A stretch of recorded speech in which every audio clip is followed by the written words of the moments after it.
Pornography in relationships. Does porn decrease relationship satisfaction? The required reading is Differences in Pornography Use Among Couples by Brown et al. The DP question is, do differences in pornography usage among couples decrease overall relationship satisfaction? So some key terms. Pornography is the depiction of erotic behavior as in pictures or writing intended to cause sexual excitement. Script theory. Human behavior falls into patterns called scripts. Pornography usage may influence the sexual script. Attachment theory. Relationship satisfaction is viewed as a result of partners developing a secure attachment in their pair bond, where each partner trusts that the other will be physically, emotionally, and psychologically responsive to his or her needs. It's believed that pornography may negatively influence attachments between couples because partners are physically stimulating themselves with porn as opposed to getting physical stimulation from their partners. Hypotheses. Hypothesis 1. Couples with higher discrepancies in pornography use will have lower relationship satisfaction, less relationship stability, less positive communication, and more relational aggression. Hypothesis 2. Pornography acceptance will moderate the relationship between pornography use discrepancies and relational outcomes, in that such associations will only be present when individuals within the couple disapprove of pornography. Hypothesis 3.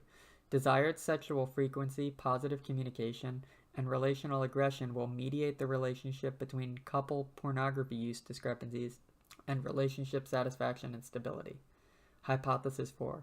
Discrepancies in couple pornography use will be associated with less female sexual desire, less male positive communication, and more male relational aggression.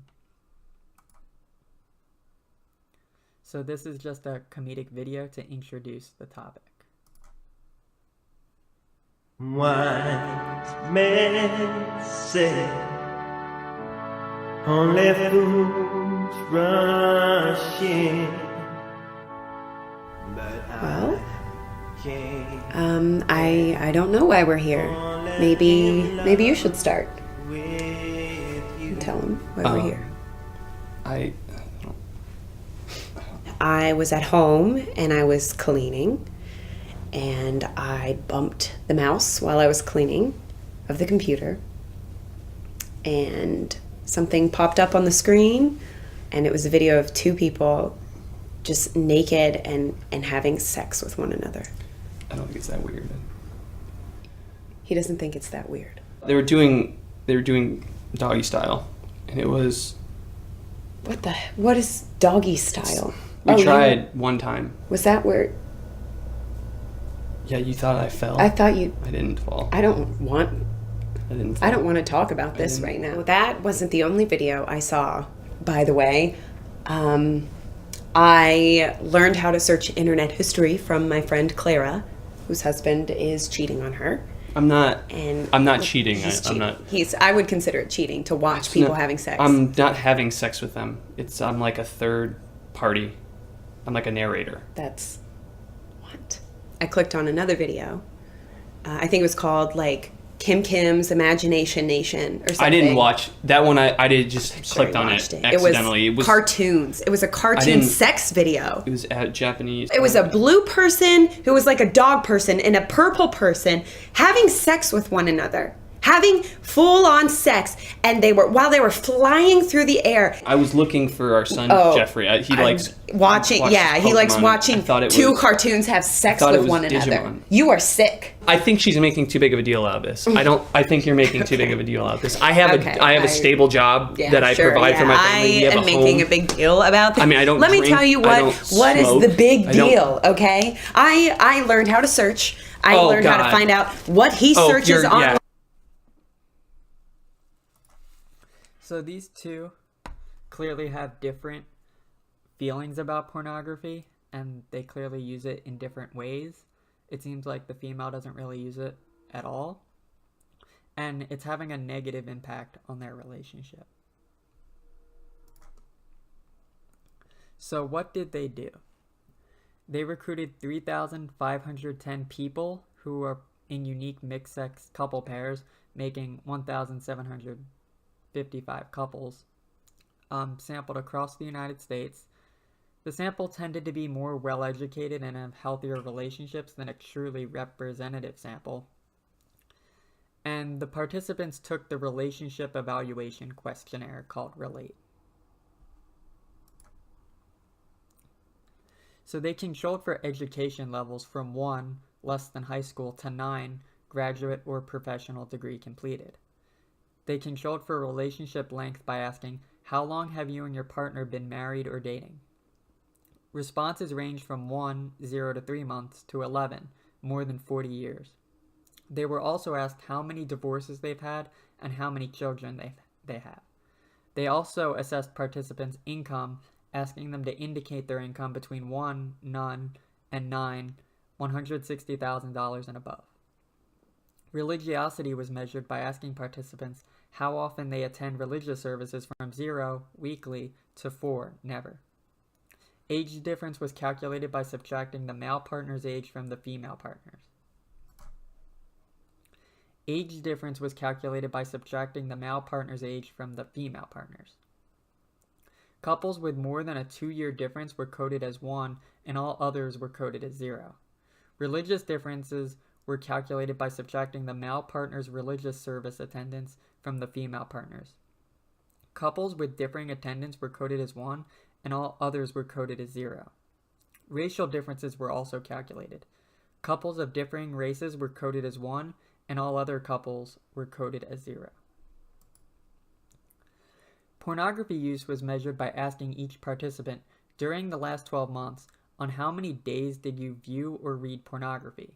For example, movies, magazines, internet sites, adult romance novels, with responses ranging from 0, none, to 5, almost every day.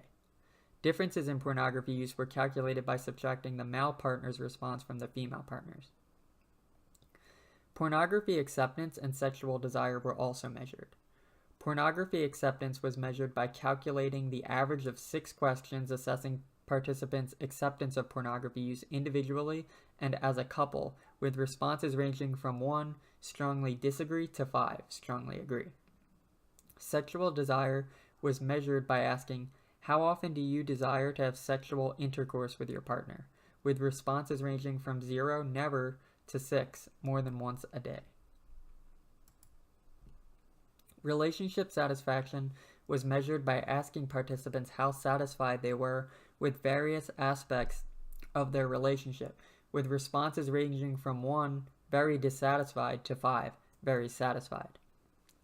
Relationship stability was measured by asking participants questions about how often they questioned the health of their relationship, with responses ranging from 1, never, to 5, very often. Relational aggression was measured by asking participants how often various statements define their behavior within their relationship, with responses ranging from 1, never, to 5, very often. Positive communication was measured by asking participants questions relating to their communication patterns, with responses ranging from 1, never, to 5, very often. So the results. So couples who had low use difference, which means they use pornography in similar ways, tended to have higher couple satisfaction than couples who had high use difference, where they used it differently. Couples who have a partner who is highly accepting of the use and difference of pornography tended to have higher couple satisfaction when they used pornography differently than couples who had average acceptance or low acceptance.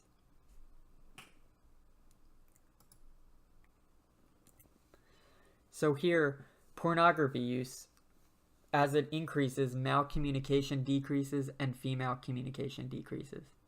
When male communication increases, male satisfaction increases, female satisfaction increases, male stability increases, and female stability increases. And when female communication increases, male satisfaction increases, female satisfaction increases, male stability increases, and female stability increases. But pornography use difference is associated with a negative correlation between male communication and female communication. So it has a negative effect.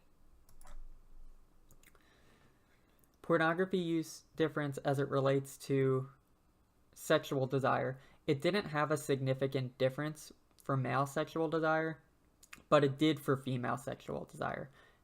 The higher the pornography use difference caused female sexual desire to decrease, and female sexual desire increases male satisfaction, male stability, and female stability.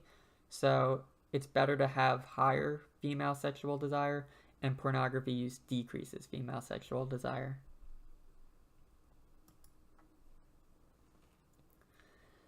So pornography differences caused an increase in male relational aggression, which is associated with less male satisfaction, less female satisfaction, less male stability, and less female stability. And it didn't seem to have an impact on female relational aggression. So what does it all mean? Do differences in pornography usage decrease overall relationship satisfaction? A greater difference in pornography use was associated with less positive communication, more relational aggression, less satisfaction, and less stability.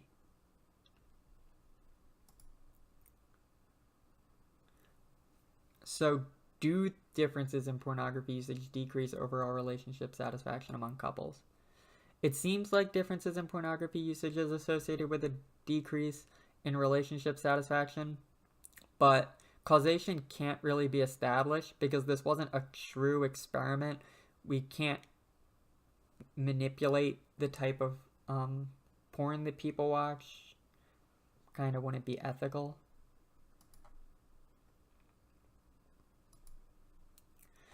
So if this topic was to be added to the syllabus timeline, it should be added right after the 7th unit, porn and sexual violence. It should be the 8th unit because the topic relates to the effects of porn on relationships, so it would go well with porn and sexual violence.